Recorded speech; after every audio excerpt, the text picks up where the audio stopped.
वारंवार होणाऱ्या पेपरफुटीमुळे विद्यार्थ्यांचे भवितव्य टांगणीला. माजी मंत्री पद्माकर वडवींचा सरकारवर घणाघात.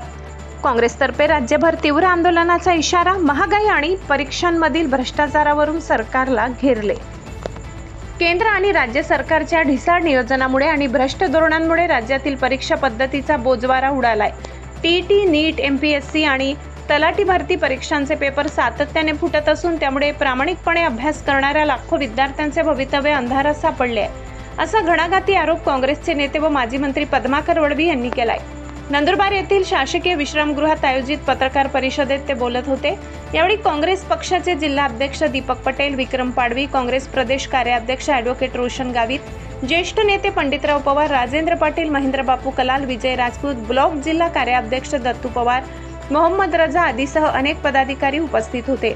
माजी मंत्री पद्माकर वडवी यांनी परीक्षांमधील गैरप्रकारांवर तीव्र संताप व्यक्त करत सांगितले की 28 जून रोजी होणाऱ्या टीईटी परीक्षेचा पेपर आदल्याच दिवशी फुटल्याची धक्कादायक माहिती समोर आली आहे. यापूर्वी नीट परीक्षेतील घोटाळ्यामुळे देशभरातील विद्यार्थ्यांमध्ये संतापाचे वातावरण आहे. काँग्रेस नेते राहुल गांधी यांनीही या गंभीर मुद्द्यावर संसदेत आवाज उठवून सरकारला धारेवर धरले आहे.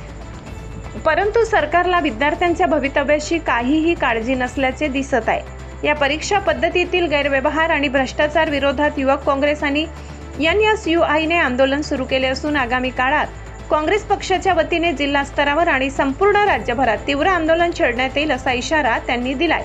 नंद वैभव न्यूजसाठी मुख्य संपादक जितेंद्र जाधव, नंदुरबार. खर्च करतात, त्याची मेहनत करतात, तो सर्व त्याच्यामध्ये वाया गेला.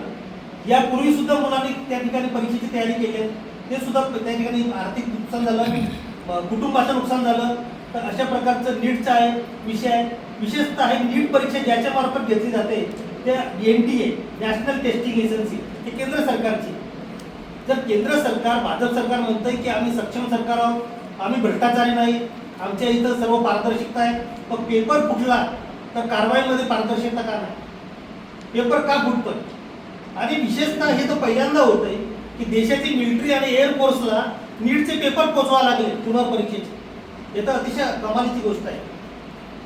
स्पर्धा परीक्षा, मुळातच परीक्षा सरकारने परीक्षा घेणं बंद होऊन गेलेली आहे. सरकारची भरती, रेल्वेची भरती असेल, इतर केंद्र सरकार, राज्य सरकार, नीट सरकार, सर्व प्रकारचे भरत्या बंद केल्या आहेत आणि कॉन्ट्रॅक्च्युअल करार पद्धतीने भरत्या चालू आहेत. आणि करार पद्धतीच्या भरत्यामध्ये आज इंजिनियर असो का मोठा शिकलेला व्यक्ती असो, तो सुद्धा कॉन्ट्रॅक्च्युअल 10 ते 15 हजार रुपये महिन्याने काम करतो. मजूर सुद्धा विटा भट्टीवर 15,000 रुपयाने काम करतो. शिकलेला उच्च शिक्षित सुद्धा त्याच पद्धतीने काम करतो. तर अशा प्रकारे काँग्रेस नव्हतं. काँग्रेसने सरकारी धोरण आखले, सरकारी एजन्सी उभ्या केल्या, सरकारी संस्था उभ्या केल्या. त्या आरोग्य संस्था, शैक्षणिक संस्था असो, उद्योगधंदे असो, त्याच्यामध्ये लोकांना नोकऱ्या मिळाल्या. आणि म्हणून अशा प्रकारे हे एकूणच केंद्र सरकारचे धोरण आहे. शैक्षणिक धोरण 2020चं त्यांनी शिक्षण धोरण केलंय. तुम्ही जर 2020ला शिक्षण धोरण केलं, म्हणतात की आम्ही शिक्षणात सुधारणा करतो, तर मग तुमचं शिक्षण हे रोजगारभिमुख का नाही? तुमच्या शिक्षणामधून या ठिकाणी एम्प्लॉयमेंटची का निर्मिती होत नाही? आणि तुम्हाला का म्हणून गरज भासते की तुम्ही सर्वीकडे खाजगीकरण करताय? मोठ्या मोठ्या केंद्र सरकारच्या एअरपोर्ट असो, BSNL असो, सर्व ठिकाणी केंद्र सरकारने मोठं खाजगीकरण केलंय. बँकांचं खाजगीकरण आहे. आणि आता तर आपल्या माहितीसाठी सांगतो, शिक्षण असेल, आरोग्य असेल, साधं घरकुलचे काम असेल, प्रत्येक ठिकाणी कॉन्ट्रॅक्च्युअल लोक आहेत. घरकुलचे MD करायला सुद्धा एक इंजिनियर कॉन्ट्रॅक्च्युअल आहे. NHM असेल, आरोग्य सेवेचे सर्व कामं आरोग्याचे कर्मचारी कॉन्ट्रॅक्च्युअल करतायत. शिक्षण विभागाची कामं कॉन्ट्रॅक्च्युअल करतायत. जर असं करार पद्धतीने कामं 15-20 वर्ष काम करत असतील तर जो शिकला विद्यार्थी त्याचं भविष्य खराब आहे.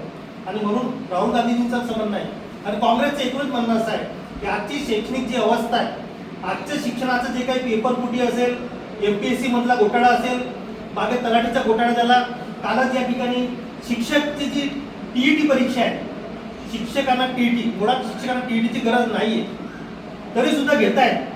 तर त्याच्यामध्ये लाखो शिक्षक आज ॲपियर होणार होते. आज 28 जूनला कालच तो पेपर फुटला. मग कुठे गेलं तुमची पारदर्शकता? कुठे गेला तुमचं सक्षम यंत्रणा? आणि मुळातच आपल्या सर्वांना माहिती आहे की आता